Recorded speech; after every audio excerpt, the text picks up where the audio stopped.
Political parties, राजनीतिक दलों के बारे में बात करेंगे आज। हमने जो पहले देखा कि जो राजनीतिक दल होते हैं, पॉलिटिकल पार्टीज, इनका बहुत उपयोगी ज़रूरी रोल होता है एक डेमोक्रेसी को बनाने में। इन्होंने बहुत इम्पोर्टेंट पार्ट प्ले किया है, आज भी कर रहे हैं।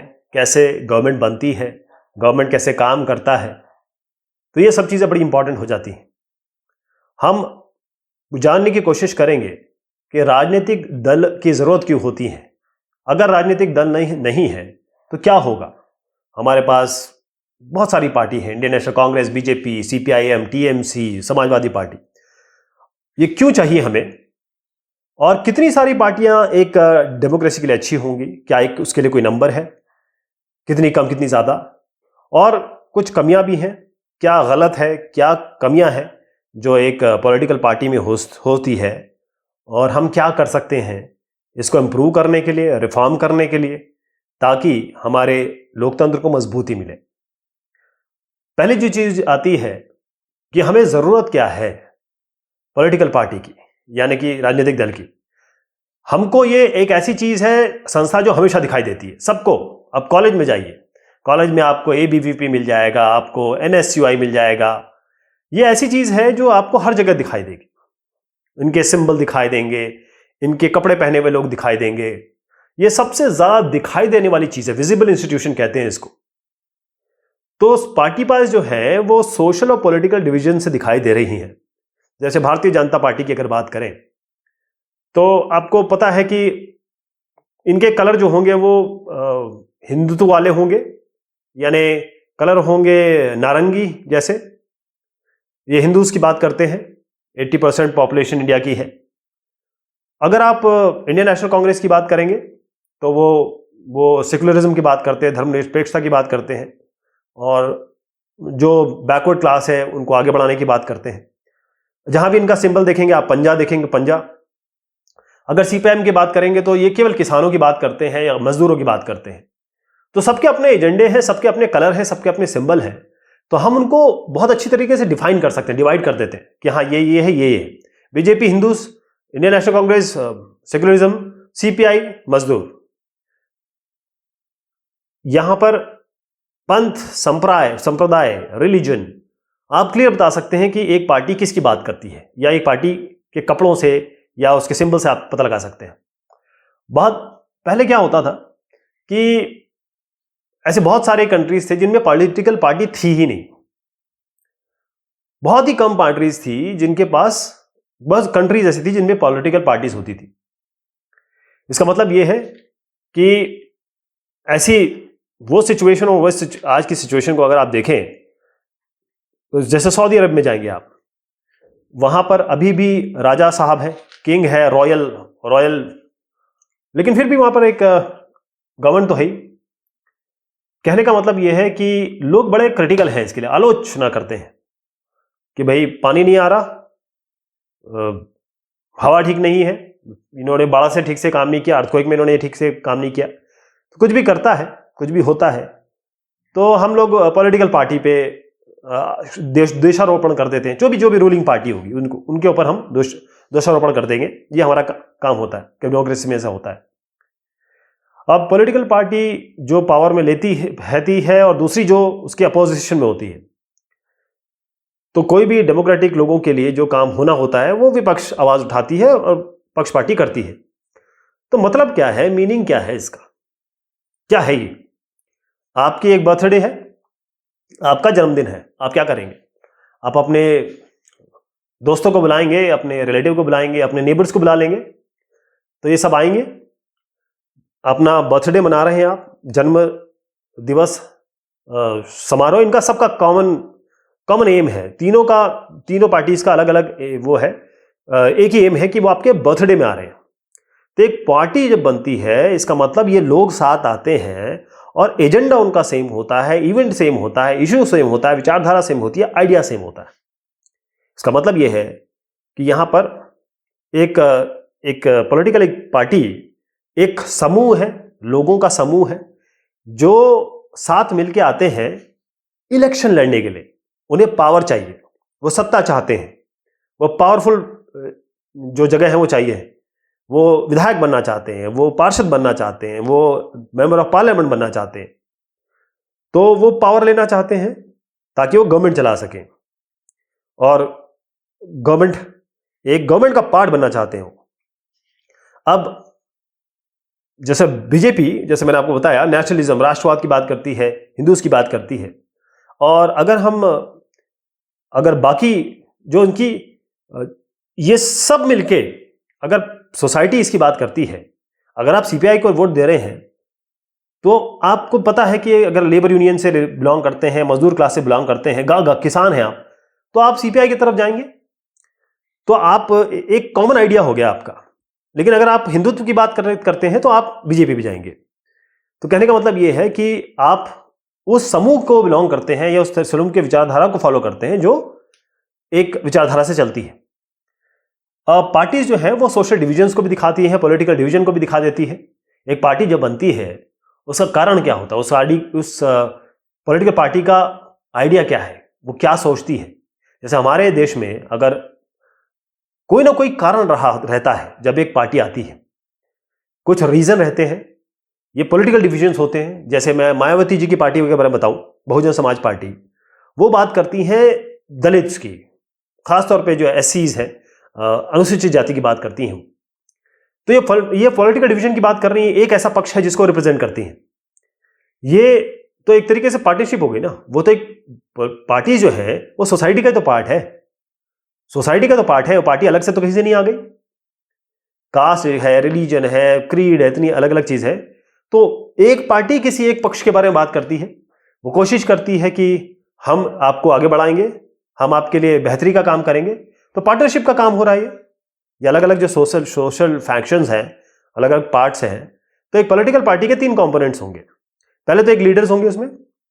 आप देखें पॉलिटिकल पार्टी में 3 कंपोनेंट है। जैसे आपका स्कूल है, कॉलेज है, कोई ना कोई तो क्लास मॉनिटर होगा, कोई ना कोई तो आपका लीडर होगा। तो पॉलिटिकल पार्टी में मेन चीज ये होती है कि आपका एक लीडर होगा, मतलब कुछ ऐसे लीडर होंगे जिनको आप देख के चलते हैं, जिनको आप आइडियल मानते हैं। बाकी सब उनके फॉलोअर्स होंगे, एक्टिव मेंबर्स होंगे, कुछ एक्टिव मेंबर्स होंगे।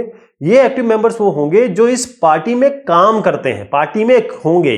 इनका काम ही पार्टी में काम करना है, इनकी नौकरी रोटी काम करना है। ये एक्टिव मेंबर्स हैं जो काम करते हैं। हो सकता है कुछ वॉलंटियर्स भी हो, लेकिन मेन एक्टिव मेंबर्स हैं। उसके बाद कुछ होते हैं फॉलोअर्स, जैसे आजकल के शब्दों में चलता है भक्त।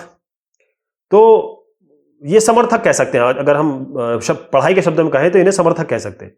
वो उनको फॉलो करते हैं, एक विचारधारा को फॉलो करते हैं, वो उनके व्यू को फॉलो करते हैं, हर चीज वो कहते हैं उसको एक्सेप्ट करते हैं और उसको आगे बढ़ाते हैं।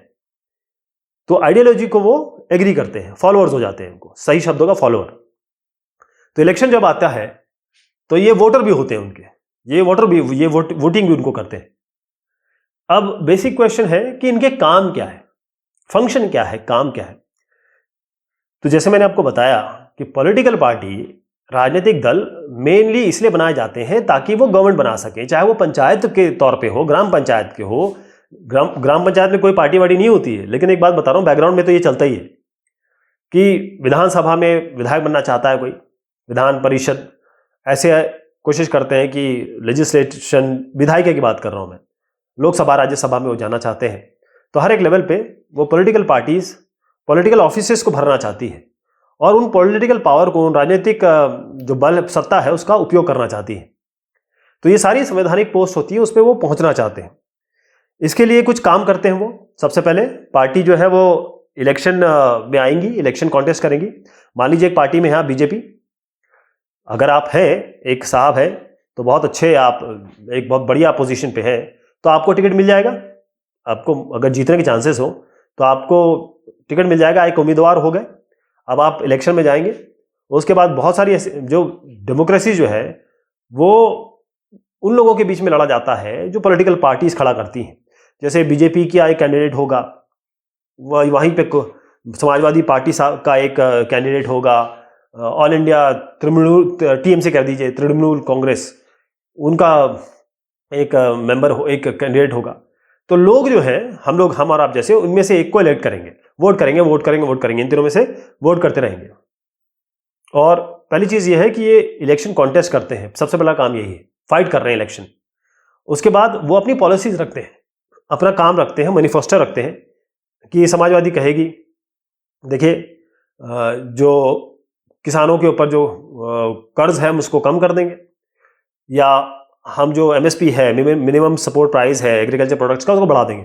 तृणमूल कांग्रेस बोल सकती है कुछ और, जैसे लेबर्स के बारे में बोल सकती है। बीजेपी कहेगी कि हम हिंदूज को बचाएंगे मुसलमानों के खिलाफ। ये इनकी आइडियोलॉजी ये लिख सकते हैं, इसमें ऐसी बात आ सकती है। तो लोग अपने अपने विचारधारा के हिसाब से इसमें कनेक्ट हो जाते हैं। फिर पार्टीज, देखिए होता यह है कि आपको दिमाग में डालना होगा कि पहले वो इलेक्शन कॉन्टेस्ट होते हैं, उसके बाद वो पॉलिसीज और प्रोग्राम सामने रख देते हैं। जैसे मैंने आपको 2 चीजें बताई, क्योंकि लोगों को पता होना चाहिए कि वो पार्टी करना क्या चाहती है उनके लिए, तभी तो वोट दिया जाएगा। ठीक, अब वो जब पार्टी जीत जाती है या तो वो लॉ में करती है, जब वो गवर्नमेंट में आ जाती है तो जैसे जो जीत जाता है वो, अगर मेजॉरिटी फॉर्म हो जाता है तो गवर्नमेंट बना लेता है। और जो लोग जीतते हैं लेकिन गवर्नमेंट नहीं बना पाते, वो विपक्ष में आ जाते हैं। उसके बाद वो पब्लिक, कई जो लोगों की ओपिनियन है उसको भी बनाने का काम किया जाता है। एक और चीज है कि जो गवर्नमेंट के जो मशीनरी है, वेलफेयर स्कीम्स है, उसके लिए वो उनका एक्सेस होता है, वो उसको चलाते हैं और उसमें एक रोल प्ले करते हैं। तो मैं बात कर रहा था कि जो पॉलिटिकल जो एक डिसिसिव रोल है इनका, ये क्योंकि पॉलिटिकल पोस्ट ग्रहण करती है तो वो लॉज बनाती हैं। जैसे अगर आप विधानसभा की बात करें, लेजिस्लेटिव असेंबली की बात करें, तो वो लोग जो अलग अलग पार्टी से आते हैं वो आके मिलते हैं। उसके बाद एक बिल आता है, एक बिल बनता है जो फिर आगे लॉ या एक्ट बनेगा। तो बिल आएगा और बिल आता है, उसके बाद वो लॉ बनता है। उसमें यह होता है कि वो आता है, लोग जो है उस विधायिका में, जैसे लेजिस्लेटिव असेंबली में, लोकसभा में, इस पर डिस्कशन होता है, डिबेट होता है। फिर उसको वो पास होता है या फिर वो फेल हो जाता है। अगर पास हो जाता है तो वो फिर लॉ या एक्ट बन जाता है। तो ये लेजिस्लेचर का काम यही, विधायिका का काम यही, इसी में वो पॉलिटिकल पार्टी काम करती है। उसके बाद जो पार्टीज हैं वो गवर्नमेंट चलाती हैं, उनके पास कैबिनेट मिनिस्टर होते हैं, मिनिस्टर ऑफ स्टेट होते हैं। इस तरीके से वो कार्रवाई करते हैं, हर एक मंत्रालय का एक एक मंत्री होता है। अब जो लोग हार जाते हैं, मतलब लूज इलेक्शन का मतलब ये सही नहीं कहूंगा, वो जीते हैं लेकिन वो गवर्नमेंट नहीं बना पाए। आप समझे, वो जीत तो गए हैं लेकिन वो मेजॉरिटी नहीं बना पाए। तो वो लोग जो है वो अपोजिशन का काम करते हैं, ये विपक्ष का काम करते हैं। जो अपोजिशन का काम सबसे ज्यादा महत्वपूर्ण है। आप ये साहब हैं, आप अकेले हैं, मतलब आप जो भी मानते हैं वो करते हैं। लेकिन जब आप घर में आओगे ना, जब आप हॉस्टल में रहते हो तो कुछ नहीं, जैसे आप घर पे आओगे तो आपके माँ बाप बोलेंगे बेटा सुबह उठ जाया कर, बेटा ये क्या कर रहा है, वो क्या कर रहा है, आपकी गलत चीजों के बारे में बताएंगे वो। तो मान लीजिए गवर्नमेंट है और आप अपोजिशन में हैं, तो जब भी गवर्नमेंट कुछ गलत करेगी, या तो गवर्नमेंट कुछ ऐसा करती है जो सोसाइटी के लिए, समाज के लिए, लोगों के लिए ठीक ना हो, या लोगों को लगता हो कि इससे दूरगामी प्रभाव पड़ सकते हैं।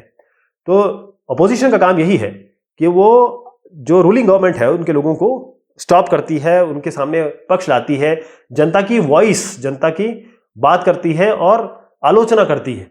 उनकी अगर कोई ऐसी बात है तो उसकी आलोचना करती है। यही अपोजिशन का काम है कि गवर्नमेंट ने कौन सी ऐसे काम है जो नहीं कर पाई है, कहाँ ये फेल हो रही है गवर्नमेंट, कौन सी गलत पॉलिसीज हैं और किस पक्ष को सुधारना चाहिए।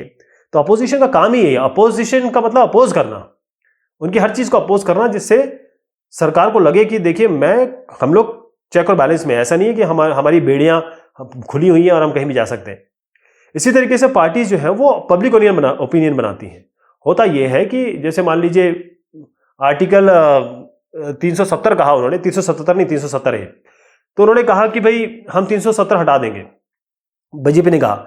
लेकिन बीजेपी को लोगों ने वोट दिया और बीजेपी जैसी पावर में आई उन्होंने 370 जो है उसको हटा दिया। 370 जो आर्टिकल है उसको हटा दिया गया। तो इसका मतलब यह है कि वो पब्लिक ओपिनियन को भी शेप करती है। लोग जो काम करते हैं, पार्टीज जो उनको पसंद करते हैं, उनको करोड़ों रुपया, 1000 रुपया दिया जाता है। इसके अलावा मतलब वो लोग फंड करते हैं उनको। इसके अलावा जो पार्टी जो है, जैसे एक बहुत, मैं इसको समझाता हूं आपको कि अगर आपके बगल का जो पार्षद है या फिर कोई एक विधायक है, उसके पास जाना आसान होगा क्योंकि वो आपके पास वोट लेने आता है।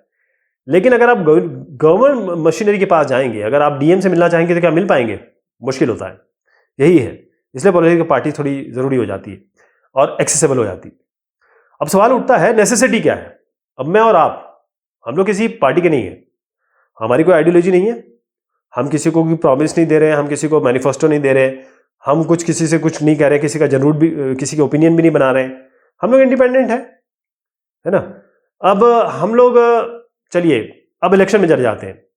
अब मैंने भी अपने कोई व्यूज़ नहीं दिए, नो ऑप्शन भी नहीं दिए, लोगों को कुछ बताया भी नहीं, हम आ गए अपने किसमें, इलेक्शन में आ गए।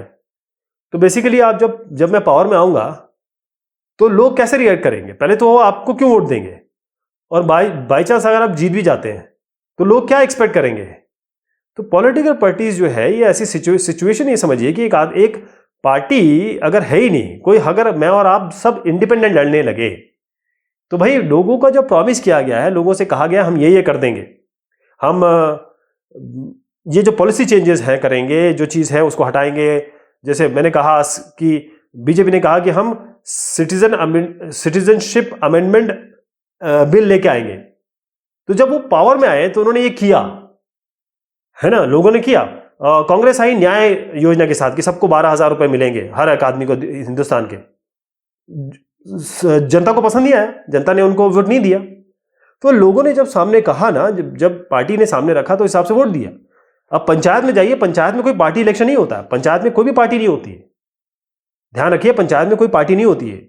लेकिन जब पंचायत होती है तो हर आदमी का कहीं ना कहीं तो झुकाव होता है, कोई बीजेपी की तरफ झुका होता है, कोई किसी और पार्टी की तरफ झुका होता है, कांग्रेस की तरफ झुका होता है।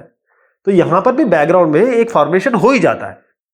यहां पर जो कैंडिडेट है वो जो फ्रैक्शन है, यानी कि उस गांव का, उस इलाके का जो है, कि उन्हें पता है कि भाई ये जो आदमी है ये दलित है तो हम इसको वोट करेंगे। तो इस तरीके से ऑलरेडी चीज़ें बनी रहती है। इसलिए ज़रूरी है कि पार्टियों की ज़रूरत क्यों पड़ती है। मैं फिर से बताता हूँ आपको, हम पॉलिटिकल पार्टी इसलिए बनाते हैं या होसी बनती है क्योंकि ये सारे काम वो करती है जिसे ऑलरेडी आपको लिस्ट किया है। इसके अलावा कि जो रिप्रेजेंटेटिव डेमोक्रेसी है कि आप किसको रिप्रेजेंट करवाना चाहते हैं विधायिका में, आप किसको रिप्रेजेंट कराना चाहते हैं पार्लियामेंट में।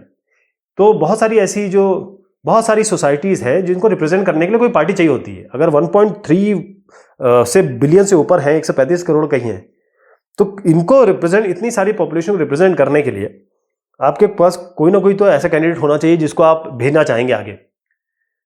तो इसीलिए पॉलिटिकल पार्टीज ज़रूरी हो जाती हैं जो हमको रिप्रेजेंट कर रही है। तो पॉलिटिकल पार्टीज जो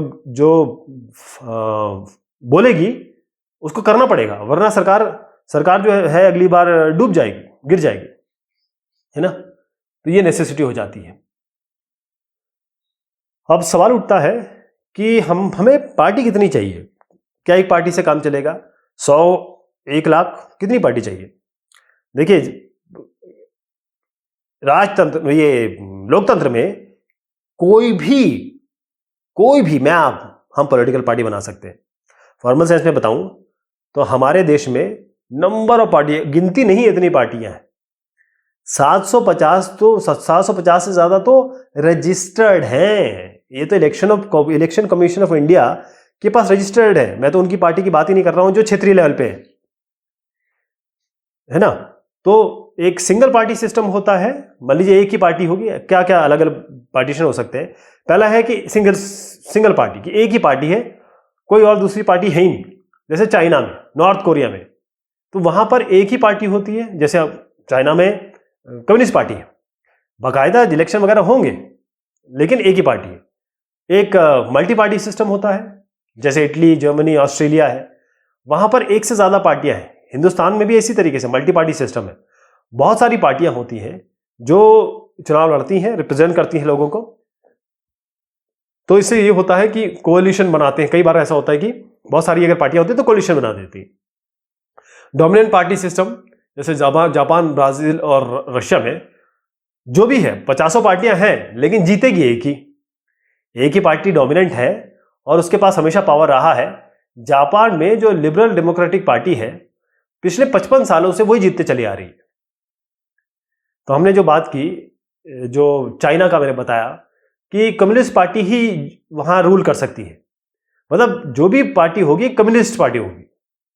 अब इसमें क्या है, लोगों के पास ऑप्शन नहीं है, हमारे पास सिंगल पार्टी नहीं हो सकती। उसका कारण यह है कि कई ऐसे डेमोक्रेटिक सिस्टम है जहां पर कम से कम दो पार्टी होनी चाहिए, दो पार्टी होनी चाहिए। जैसे अमेरिका में बताऊं, ब्रिटेन में दो पार्टी सिस्टम है। कई ऐसे कंट्रीज हैं जहां पर दो पार्टीज है, दो पार्टियां होती हैं, और हमारे जैसे बहुत सारी होती है, वैसे वहां दो पार्टीज होती है।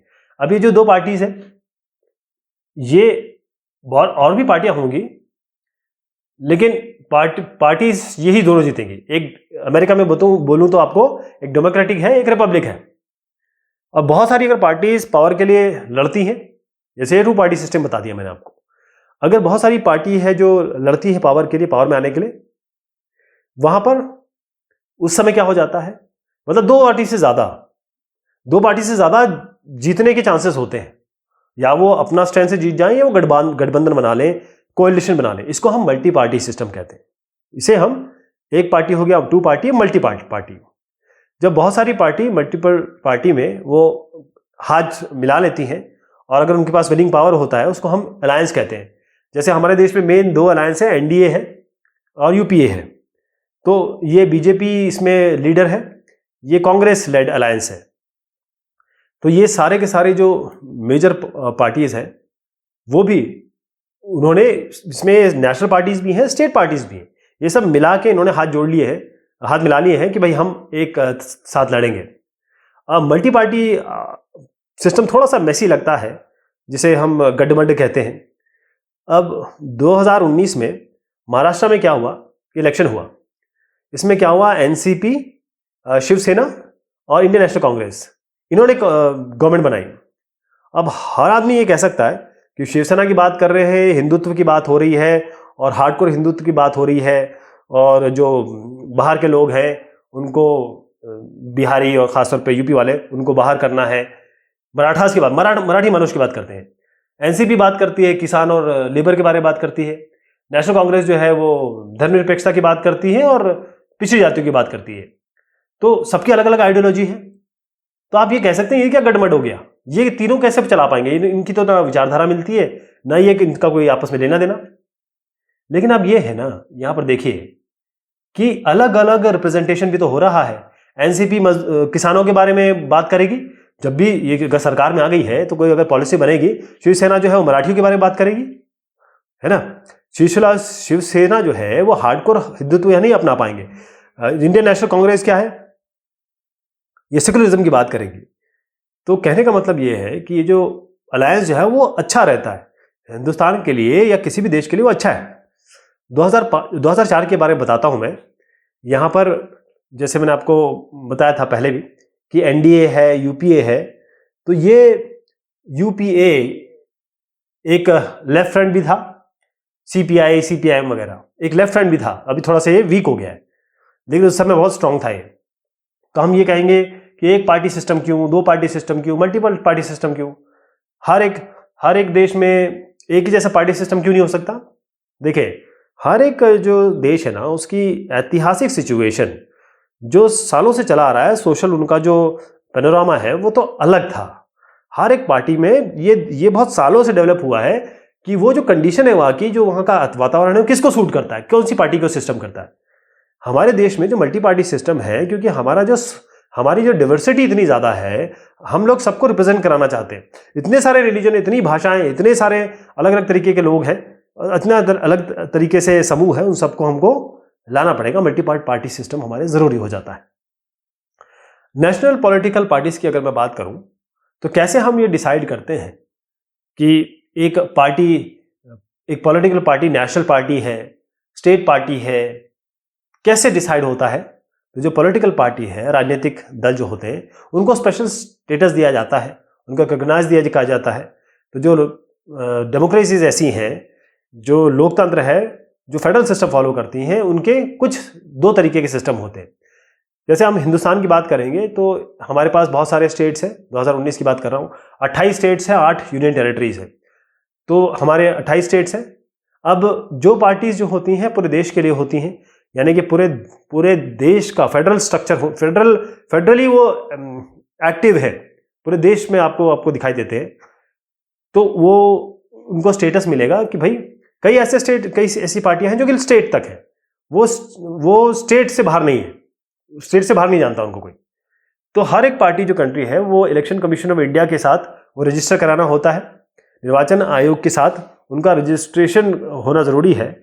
जो इलेक्शन कमीशन है वो सारी पार्टी को बराबर फील करता है, मानता है, लेकिन जो बड़ी पार्टीज हैं, जो ऑलरेडी एस्टैब्लिश्ड पार्टीज हैं, जैसे आप यहां पर देखें ये करीबन 8 पार्टीज हैं, ये स्पेशल स्टेटस मिला हुआ है इनको।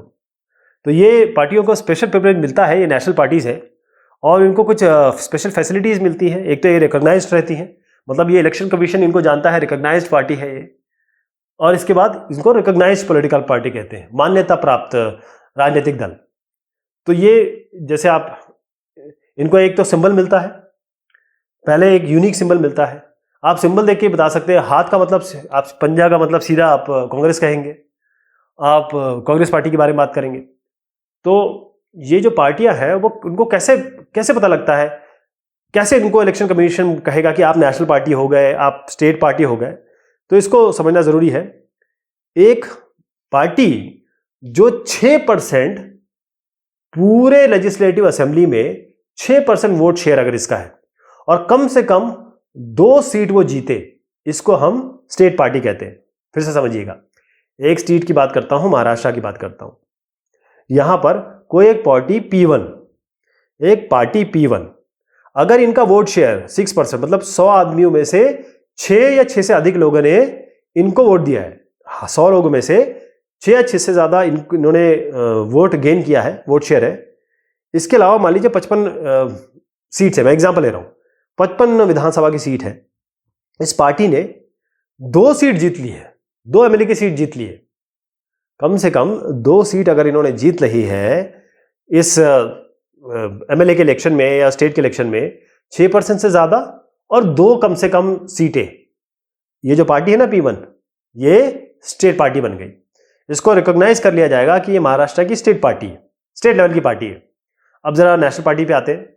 एक पार्टी जिनको 6% का वोट मिलेगा, कम से कम 6% लोकसभा में इनको मिलेगा, और असेंबली इक्वेशन 4 स्टेट में, वहां पर 6%, और इसके अलावा इनके पास सीट्स, एक लोकसभा इलेक्शन में बताता हूं, एक थोड़ा इसको नंबर से समझते हैं।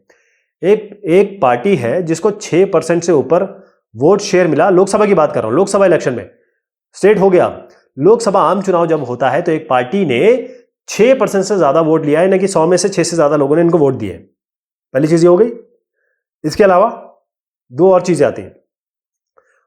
पार्टी को 6% से ऊपर ज्यादा वोट मिल गए, या असेंबली इलेक्शन जब हुए हो, जब एमएलए के इलेक्शन ये हो 4 स्टेट के, 1 2 3 4 अलग अलग स्टेट, असेंबली इलेक्शन अलग अलग 4 स्टेट में, अगर इनको कम से कम इनको 4, पहली चीज तो ये लोकसभा में इनको 4 सीट मिलनी चाहिए कम से कम, और 6% 4 जगह पे, 4 अलग अलग स्टेट में 6% से ज्यादा इनको वोट मिले, इनको 6% से ज्यादा मिले लोकसभा के चुनाव में, और 4 कम से कम इन्होंने सीट जीती हो, 4 कम से कम एमपी की सीट जीती हो। अगर ये एक, फिर से समझिए, 6% 4 स्टेट में अलग अलग, ये 3 कंडीशन हो गई। पूरे देश के लिए 3 कंडीशन हो गई, 6% लोकसभा इलेक्शन में, 6% 4 स्टेट के राज्यसभा इलेक्शन में, और नहीं ये एमएलए के इलेक्शन में, और 4 कम से कम इनके पास एमपी सीट होनी चाहिए, तो ये बन जाते हैं, ये नेशनल पार्टी हो जाएगी। ये नेशनल पार्टी की मैंने लिस्ट बताई है। 8 जो है अभी आज की डेट में 8 राष्ट्रीय दल है, और एक एक करके हम बात करते हैं, थोड़ा सा इनके ब्रीफ आइडिया देते हैं। ये इनके अल्फाबेट के हिसाब से है। तो एआईटीसी जो है, all India Trinamool Congress, AITC कहते हैं, 1998 में ये बनी, ममता बनर्जी ने बनाया इसको। सुप्रीमो भी इनकी है, फूल है इनका जो सिंबल है, फूल। बहुजन समाज पार्टी, बीएसपी कहते हैं इसको, और 1984 में बनाई गई है, काशीराम जी ने इसको बनाया था। मायावती इसकी सर्वे सर्वा है, हाथी इनका सिंबल है। भारतीय जनता पार्टी ये अब हर जगह छाई हुई है, ये रूलिंग पार्टी है बीजेपी। तो 2014 में इन्होंने इलेक्शन जीता, 2019 में भी इन्होंने आम चुनाव जीता। तो ये शुरुआत जो हुई थी ना भारतीय जनसंघ से हुआ था इसकी शुरुआत। श्यामा प्रसाद मुखर्जी फिर इसको रिज्यूनेट किया गया, दोबारा इसको बनाया गया, एक तरीके से दोबारा जिंदा किया गया। फिर ये बीजेपी बन गया, अटल बिहारी वाजपेयी और एल.के. आडवाणी साहब ने किया। और जेपी नड्डा जो है वो आज के अभी के पार्टी सुप्रीमो है। और कमल का फूल लोटस, कमल इनका सिंबल है। Communist party of India CPI CPIM ये 1925-1964 में बने थे, बहुत सारे लोग थे, बनाया था इन्होंने। डी राजा जो है सीपीआई के हैं और सीपीआईएम के सीताराम येचुरी है। एक हसिया और बाली, गेहूं की बाली है इसमें, और यहाँ पर भी हसिया है और एक हैमर है, हथौड़ा है। तो ये सीपीआईएम सीताराम येचुरी इसको हेड करते हैं। इंडियन नेशनल कांग्रेस जो है वो अभी ये सबसे वर्ल्ड की और पूरे विश्व की बहुत पुरानी पार्टी में से एक है। तो काफ़ी लोगों ने इसको बनाया था। सोनिया गांधी अभी इंटरिम प्रेसिडेंट है, पंजा इनका चुनावी सिंबल है। नेशनल कांग्रेस पार्टी की बात अगर मैं करूँ, एनसीपी की बात करूँ तो मैं, ये एक जो इंडियन नेशनल कांग्रेस से ही टूटी थी। जब सोनिया गांधी जी को बनाने की बात की थी तो ये अलग हो गए। शरद पवार इसके लीडर है और घड़ी इनका टेबल क्लॉक जो है इनका सिंबल है। अब एनपीपी एक नई पार्टी आई है, नेशनल पीपल्स पार्टी, 2013 में पीए सांगमा, कॉनरेड सांगमा जो है इसके पार्टी सुप्रीमो है। इनका खिताब पार्टी सिंबल है। इनको बात किया, जैसे इंडियन नेशनल कांग्रेस की बात मैंने की, ये बहुत पुरानी पार्टी है, वर्ल्ड की सबसे पुरानी पार्टियों में से एक है। और इसके बहुत ज़्यादा इन्होंने स्वतंत्रता के लिए बहुत ज़्यादा काम किया। हमें स्वतंत्रता दिलाने में मोस्टली इन्हीं का रोल है। तो इंडिपेंडेंस से 1977 तक, और फिर 1980 से 1989 तक, फिर 2004 से लेकर 2014 तक, तो उसके बाद फिर बीजेपी आ गई। अब कांग्रेस जो है बहुत वीक हो गई है, शायद ही कभी आए। तो जो इनका ये काम है कि भाई हमको वीकर सेक्शन के लिए काम करना है, माइनॉरिटीज़ के लिए काम करना है। भारतीय जनता पार्टी जो है, जैसे मैंने बताया आपको, इनको फिर से जिंदा किया गया। वो जो पहले भारतीय जनसंघ था, जो श्यामा प्रसाद मुखर्जी साहब ने किया, इसको बनाया था, उसको फिर रिजनरेट किया है। बेसिक जो चीज़ है इनका हिंदुत्व है, यहाँ क्लियर दिया हुआ है ये शब्द हिंदुत्व, आप देख पा रहे हैं। हिंदुत्व की बात करते हैं, ये हिंदूवादी, ये वो है, रिलीजन की बात करते हैं ये, और साथ में राष्ट्रवाद की बात करते हैं। और इनका मेन ये था कि भाई यूनिफॉर्म सिविल कोड होना चाहिए, यानी जो भी हिंदू मुस्लिम सिख ईसाई है, इनके धर्म को आप छोड़िए, सबके लॉ एक होना चाहिए। और कोई भी धार्मिक परिवर्तन नहीं होगा, क्योंकि धर्म के पहले ये रिलीजियस पार्टी है, बेसिकली ये धर्म की बात करती है। इसके अलावा ये पहले भी पावर में आई थी 1998 में, एस एनडीए की तरह आई थी, नेशनल डेमोक्रेटिक अलायंस के। बहुजन समाज पार्टी की बात करेंगे तो ये बहुजन की बात करती है, दलित की बात करती है, आदिवासी, ओबीसी और जो रिलीजियस माइनॉरिटीज़ हैं जैसे मुस्लिम वगैरह हो गए।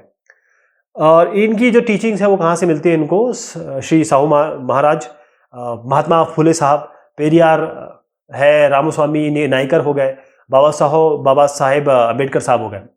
कम्युनिस्ट पार्टी की बात करें तो ये सीपीआईएम है। ये मार्क्सिज्म की बात करती है और लेनिनिज्म की बात करती है। मार्क्सिज्म और लेनिनिज्म, तो ये सोशलिज्म हो गया, सेकुलरिज्म, ये इंपीरियलिज्म और कम्युनलिज्म को बहुत, जो साम्राज्यवाद है और धर्म के लिए जो काम करता है उसके विरुद्ध बात करती हैं कि धर्म को पॉलिटिक्स में मत लाओ। इनका बड़ा स्ट्रांग होल्ड है। अगर हम वेस्ट बंगाल की बात करें, केरला की बात करें, त्रिपुरा की बात करें।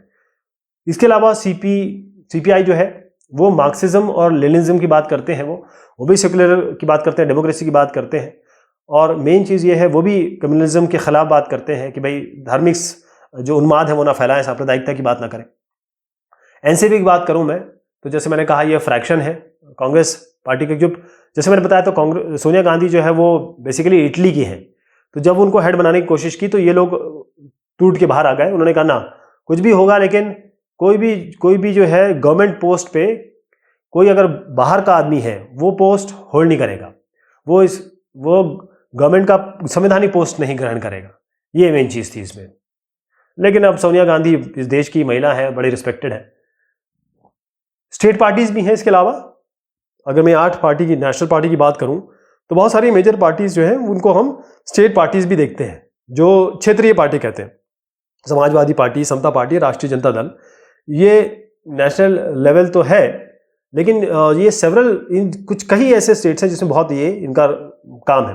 कुछ है Biju Janata Dal, Sikkim democratic front, Mizo national front, ये अपने ही इसमें बहुत एक्टिव है और बिजू जनता दल को अभी तक कोई हरा नहीं पाया है, इतने सालों से ये चली जा रही है, स्टेट के लिए वो काम करती हैं। और जो नेशनल पार्टीज़ हैं क्योंकि वो पूरे देश की पार्टी हैं, अब उनका यह है मेजॉरिटी नंबर उनको चाहिए, मैजिक नंबर 273-74 उनको अगर आम चुनाव में चाहिए होता है, तो नेशन में अगर उनको मेजॉरिटी चाहिए तो इनको थोड़ा अलायंस बनाना पड़ता है स्टेट पार्टी के साथ, हर एक, इसलिए स्टेट पार्टी ज़रूरी हो जाती है। ये स्टेट पार्टी अगर उनको, क्योंकि अगर वोट जो है, अगर वो, क्योंकि स्टेट पार्टी स्टेट में होल्ड होती है ना, तो जब तक उनका अलायंस नहीं करेंगे तब तक वो जीत नहीं पाएंगे। जैसे मान लीजिए कभी कांग्रेस को 300 मिली, कभी बीजेपी को 300 मिली, लेकिन कभी कभी ऐसा हो सकता है कि उनको पूरी मेजॉरिटी ना मिले, तो फिर एनडीए यूपीए वगैरह बनता है और फिर जो है कांग्रेस चलती है। ये क्या है कि अच्छा है क्योंकि अलायंस हो जाता है स्टेट के लिए। इससे क्या हुआ कि फेडरल स्ट्रक्चर स्ट्रांग हो गया, क्योंकि अब जो है कि अगर वो कोई भी पॉलिसी डिसीजन मेकिंग करेंगे, कुछ भी करेंगे, तो उनको स्टेट का भी ध्यान रखना पड़ेगा, और स्टेट का ध्यान रखना मतलब ही संघवाद हो गया, उसका मतलब ही फेडरलिज्म हो गया। तो जो स्टेट वाले हैं उनकी बात सुनी जाएगी, उनके लिए, उनकी बेहतरी के लिए काम किया जाएगा। ये सारी रीजनल पार्टीज हैं, बहुत सारी हैं इसमें, और एक स्टेट में ये एक्टिव है। बाय एंड लार्ज अगर देखा जाए तो ये अपने स्टेट की बाउंड्री में ही एक्टिव है और वहाँ के लोग इनको बहुत अच्छे से जानते हैं। तो मैं अगर 53 बताऊँ, 2019 में बताऊँ, तो 53 रिकॉग्नाइज्ड स्टेट पार्टीज हैं पूरे देश में। अब चैलेंजेस क्या है पॉलिटिकल पार्टीज में? कुछ चैलेंजेस है, कुछ रिफॉर्म किया जा सकता है, कुछ कमियां हैं। कहीं भी कुछ होता है लोग तो सीधा ब्लेम कर देते हैं कि भाई इसने किया। जब कांग्रेस पावर में थी तो लोग कांग्रेस को गाली देते थे, आज बीजेपी है तो बीजेपी को गाली देते हैं। गाली मतलब कहते हैं कि यार ये कुछ नहीं कर रहे, ये इनको नहीं आता, ये नहीं कर पा रहे। तो डिससेटिस्फैक्शन जो लोगों का है वो पार्टीज पे जाता है, बड़ा नेचुरल भी है, ये ऑब्वियस भी है। और पहली चीज ये है कि इंटरनल डेमोक्रेसी, एक पार्टी के अंदर है, ये डेमोक्रेसी की बात तो करते हैं, लेकिन एक पार्टी के अंदर ही डेमोक्रेसी नहीं होती है। इसका मतलब यह है कि कुछ लीडर्स होंगे, 2-3 लीडर्स होंगे, और वही जो 2-3 है वो लीडर्स हैं, बाकी सब जो है वो फॉलोअर हो गए, वो वर्कर है। तो बेसिकली अंदर डेमोक्रेसी नहीं है। तो वो पावर एक बार मिल गया तो उनको वही डिसीजन ले रहे हैं, और क्योंकि एक आदमी के पास बहुत ज़्यादा पावर होगा, जैसे हमारे देश में अभी जो नरेंद्र मोदी जी है वो भगवान की तरह पूजा जा रहा है उनको। तो अगर एक आदमी है जो उनकी बात नहीं एग्री कर रहा, तो उस बंदे की बात सुनने के लिए कुछ है नहीं। अब ये कोई मीटिंग नहीं करते हैं कोई, या करते भी है तो उसके लिए कोई नंबर नहीं रखते, जो इनके मेंबर्स हैं उनका कोई लिस्ट नहीं होती इनके पास। तो कहने का मतलब ये है कि मेन लोग हैं जो इलेक्ट हुए, जैसे आप कहें कि अपने आप वीटो की तरह हो गए, कोई पोजीशन होता नहीं, हर बार वो चुने जाते हैं पार्टी के प्रेसिडेंट। तो अगर कोई डिस्कशन होगा और वो जो अपनी बातें हैं वो वर्कर तक जाने भी नहीं देते। ये 4 लोग 8 लोग जो है बैठ के डिसीजन लेते रहते हैं, वो बात पहुंचती नहीं नीचे तक। एक और जो प्रॉब्लम है वो है डायनेस्टिक सक्सेशन। जैसे मैं लीडर हूं, मैं क्या करूंगा, मैं अपना जो कैंडिडेचर है वो अपने बेटी को दे दूंगा। अगर मैं रामविलास पासवान हूं तो मेरा बेटा चिराग पासवान यही जो है वो बनेगा, अपना जो फिल्म इंडस्ट्री में हम इसको नेपोटिज्म कहते हैं। तो ये जो लीडर है वही, बाकी जो लोग हैं वर्कर वगैरह वो तो बेचारे ऐसे ही रह जाते हैं काम करते करते, लेकिन जो मेवा खाने का जब समय आता है तो वो अपने बच्चों को, अपने रिश्तेदारों को, उनको ही बना देते हैं। ये इसमें बहुत देखा जाता है। वो बेचारे जो नीचे की तरफ है उनके, हो सकता है रामविलास पासवान के जो बेटे हो उनके पास इतनी लीडरशिप क्वालिटी ना हो, लेकिन एक आदमी उनसे बहुत नीचे हो लेकिन उस पर लीडरशिप क्वालिटी हो, और केवल बेटा होने के नाम पे उनको पोजीशन दे दी जाती है, वो आज मेंबर भी हैं। तो ये एक चीज है, जो लोग पावरफुल पोजीशन में हो वो अपने अनफेयर तरीके से पावर का उपयोग करते हैं, फैमिली वालों को, दोस्तों को, यारों को। तो टॉप पोजीशन पे जो होते हैं वो हमेशा कुछ एक फैमिली के ही होंगे। जैसे अब कांग्रेस में देखिए, गांधी परिवार ही चला आ रहा है, तीसरी चीज अगर आप देखेंगे तो मसल और मनी पावर है। बहुत ज्यादा मसल, मनी पावर, बाहुबल और पैसा। इलेक्शन के समय यहां पर जो पार्टीज हैं वो ऐसे लोगों को फील्ड करती है जिसके पास पैसा हो और जिसके पास पावर हो, मतलब वो बाहुबल हो। खासतौर पर गुंडे मवाली, मैं अगर सीधे शब्दों में कहूं, गुंडे मवाली फील्ड करते हैं। एक और चीज है कि भाई जो एक चैलेंज है हमारे सामने कि जो बड़ी बड़ी कंपनियां होती हैं, जैसे बड़ी बड़ी बहुत लोग जो होते हैं वो अपने पैसे देते हैं। जैसे अगर बीजेपी की बात करें तो उनका इतना पैसा है उनके पास जो शायद कई देशों की इकोनॉमी से भी ज्यादा है। तो ऐसे लोग जब पैसा देते हैं तो वो उनके लिए काम करना शुरू कर सकते हैं, दुरुपयोग हो सकता है। और ये देखा हमने, पार्टीज में हमेशा क्रिमिनल जीत जाते हैं। जो हमारे इसमें आते हैं, जो एमपी बनते हैं, विधायक बनते हैं, उसमें आधे से ज्यादा जो है उनके ऊपर कोई ना कोई बहुत गंभीर अपराध उनके ऊपर लगे हुए, आरोप लगे हुए। और चौथा चैलेंज जो है हमारे पास है वो ये है कि विकल्पहीनता इसे कहते हैं। क्या होता है कि कई पार्टीज कोई मीनिंगफुल चॉइस नहीं दे रहे हैं। अगर अब आप देखें, मैं एक एग्जांपल देता हूं। जैसे मान लीजिए एक लेबर पार्टी है, कंजर्वेटिव पार्टी है। अगर मैं इंग्लैंड की बात करता हूं, वो यूके में ये दोनों जो पार्टी हैं इनके बीच में कोई डिफरेंस ही नहीं है। ये हर चीज में साथ आ गई हैं। तो जब ये हर एक फंडामेंटल आइडिया को सब एक आदमी आया, वो ये कह रहा है कि भाई दोनों के से कनेक्टेड नहीं है, वो कहाँ जाएगा? जैसे अगर यूएस में जो दो पार्टी है उनसे वो कनेक्टेड नहीं फील करता है, तो वो कहाँ जाएगा? उनके पास दूसरा ऑप्शन नहीं मिल पाता ना, यानी इनफ ऑप्शंस नहीं होंगे। अब पार्टीज को कैसे रिफॉर्म किया जा सकता है, कैसे? क्योंकि बहुत पैसा इसमें इन्वॉल्व है, करोड़ों लोग, करोड़ों पार्टियों के फंड में अवेलेबल है। तो न्यायपालिका जो है कैसे किया जाएगा कि न्यायपालिका ने, बाकी जो सिविल सोसाइटी, बहुत सारी चीजें ऐसे हुई। तो इसका मतलब ये है कि इसे कहते हैं एंटी डिफेक्शन लॉ। पहली चीज ये है कि एक साहब है, मान लीजिए ये बीजेपी से जीतते हैं और बीजेपी ने इन्हें टिकट दिया, जीत जाते हैं। अब एक साहब जो है वो इंडियन नेशनल कांग्रेस से है। अब बीजेपी के पास ये दोनों जीते हैं, उनको चाहिए 1-2-3 चाहिए, 2-3 लोग चाहिए ताकि गवर्नमेंट बना सके। तो वो क्या करेंगे? वो ये जो इंडियन नेशनल कांग्रेस वाला है उनको करोड़ के पैसे ऑफर किए जाएंगे, जिसे हम हॉर्स ट्रेडिंग कहते हैं, या कहेंगे मिनिस्टर की पोजीशन आपको दे देंगे। तो वो क्या हो, डिफेक्ट हो जाएंगे, मतलब यहां से दल बदलू कहला जाएंगे। ये अपने दल को बदल लेते हैं। क्योंकि देखिए जो पॉलिटिक्स में हिंदुस्तान में आता है उसका मेन ये होता है कि पैसा कमाए और पावर एंजॉय करे। तो वो अपना चले जाएंगे क्योंकि उनको पता है कि जो 5 साल तक, अगले 5 साल तक किसकी सरकार रहनी, बीजेपी की, तो वहां चले जाएंगे। तो सुप्रीम कोर्ट ने क्लियर ये कहा है कि भाई जो आप जो एफिडेविट है वो दीजिए।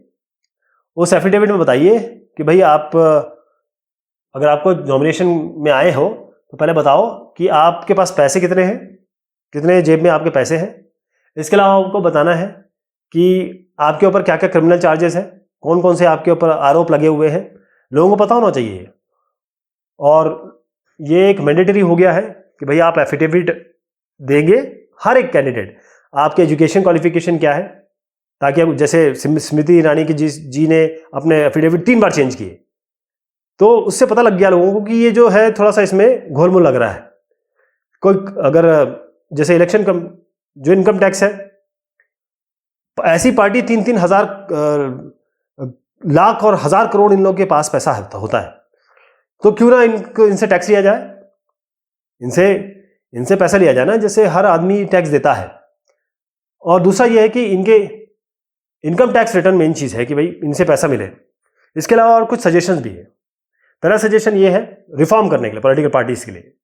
पहला ये है कि हर एक पॉलिटिकल पार्टी के लिए कंपलसरी कर दे कि जो इनके मेंबर्स हैं उनका रिकॉर्ड आप रखिए, और जो पार्टी कैसे चलेगी इसके बाकायदा लेड डाउन रूल्स होने चाहिए कि 2-4 लोग लीड कर रहे हैं और वही सब कुछ बने हुए हैं और लोग भक्तों की तरह, लोग अनुयायियों की तरह उनके पीछे भाग रहे हैं।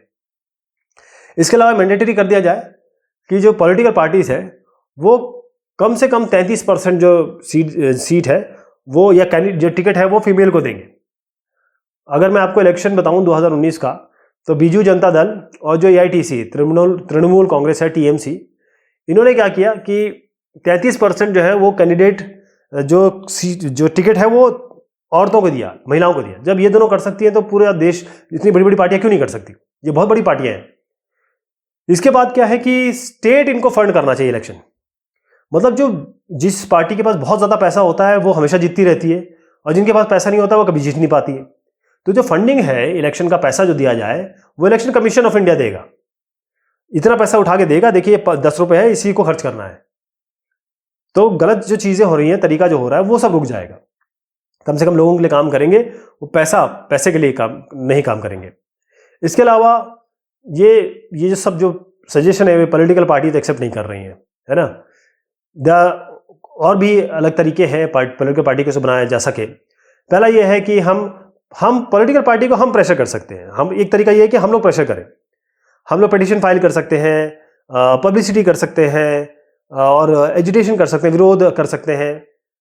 तो पॉलिटिकल पार्टीज को जब ये लगेगा ना कि भाई ये जो हम लोग एजुटेशन कर रहे हैं कि अगर वो रिफॉर्म ना करें, अगर इस व्यवस्था में अगर चेंज नहीं हुआ, तो उनको पता है कि हमको वोट लेने हैं, लोग तो हमारे खिलाफ हो रहे हैं, अगर हम चेंज नहीं करेंगे तो थोड़ा वो सीरियस हो जाएंगे, वो चुनावी सुधारों के लिए थोड़े सीरियस हो जाएंगे।